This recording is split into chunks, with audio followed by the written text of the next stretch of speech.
மாண்புமிகு முதலமைச்சர் விஜய் அவர்களுக்கு ஒரு காணொலி நான் போட்டு காட்ட போறேன். அதாவது பாத்தீங்கன்னா திமுகவை சார்ந்த எம்எல்ஏக்களும் இல்ல திமுகவை சார்ந்தவர்கள் ஏதாச்சும் உங்களை பத்தி பேசினாலோ இல்ல ஒரு குறிப்பிட்ட அந்த ஒரு நடிகையை பத்தி பேசினாலோ உடனடியாக கைது பண்றீங்க. உடனடியாக யாரா இருந்தாலும் கைது பண்றீங்க. Okay, done. இப்போ ஒருத்தர் என்ன கேவலமா பேசுறான்னு பாருங்க. அந்த வீடியோ போடு.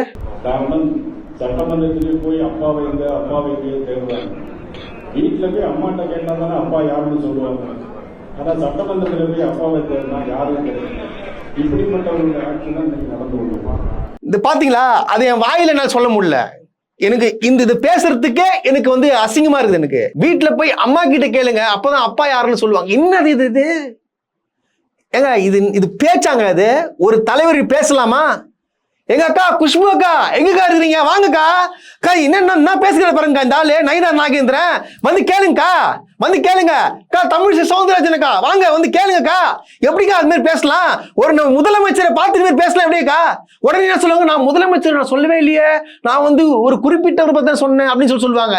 இது என்ன பேச்சு? இது யாரை சொல்றாங்கன்னு தெரியும்ல, அப்புறம் இது மாதிரி பேசலாமா? இது எப்பாற்பட்ட அயோக்கியத்தனமான பேச்சு இது. இதுக்கு உடனடியாக நான் இப்ப தமிழ்நாட்டை சார்ந்தவன் நானு, என்னுடைய முதலமைச்சரை பற்றி இவன் தவறா பேசியிருக்காரு. இவர் மேல கண்டிப்பா சொல்றேன், இவர் மேல நடவடிக்கை எடுக்கணும். விடவே கூடாது. இந்த மாதிரி ஆட்கள்லாம் இருக்கக்கூடாதுங்க. இது பிஜேபியில இருக்கக்கூடாது. எப்படி பேசுவார் இந்த வார்த்தை? ஏன் முதலமைச்சருங்க, என்னதான் அரசியல் வேறுபாடு இருந்தாலும் என்னுடைய முதலமைச்சரை பார்த்து எந்த இப்படி பேசுவாரு? அவங்க அப்பா அம்மாவையும் தவறா பேசியிருக்காரு. இவர் விடவே கூடாது.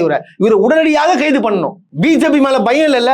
பிஜேபி எவனா இருந்தாலும் பரவாயில்லன்னு சொல்றீங்க. பிஜேபி மேல நாங்க ஏன் பயப்படுறதுன்னு கேக்குறீங்க? இப்ப கைது பண்ணுங்க பார்க்கலாம் பிஜேபி தலைவரை.